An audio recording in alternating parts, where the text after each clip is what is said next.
Sharan Hegde, a popular financial influencer with over 2.5 million followers who runs the 1% Club, has just fired nearly 15% of his workforce. Is the influencer planning his growth, or is he facing a financial crisis? Let's find out.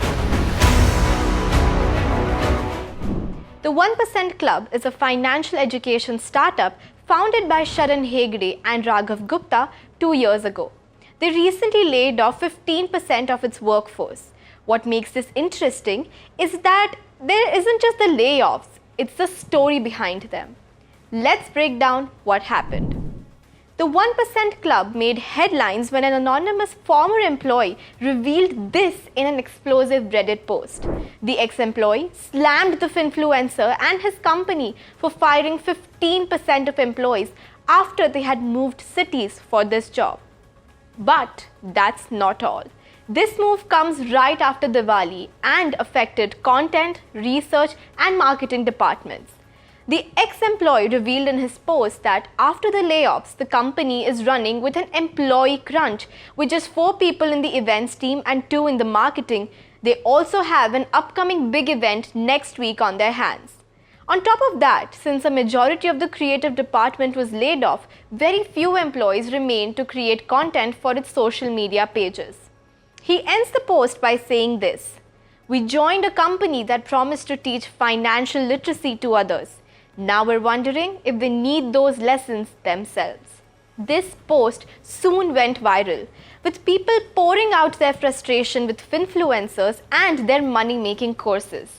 While one user called out the irony, they pointed out how it's easy to preach financial advice in a minute videos, but implementing them and executing them is a different ball game. Others criticized the clickbait nature of the courses offered by the 1% Club and how trusting finfluencers on money management is tricky. Sharan Hegde, the co-founder, finally broke his silence as the news blew up and people raised concerns about the 1% Club going bankrupt. In a LinkedIn post, Hegde addressed the impact of the layoffs while providing context for the company's cost-cutting strategy. When you grow at such lightning speed, mistakes are bound to happen, including with hiring and redundant expenses, Hegde wrote in his post. He explained the reason for laying off the employees. The 1% Club's profitability and operational efficiency would be boosted by these AI-driven cost reductions, he had further added. Despite the layoffs, Sharan stressed that the 1% Club still remains profitable.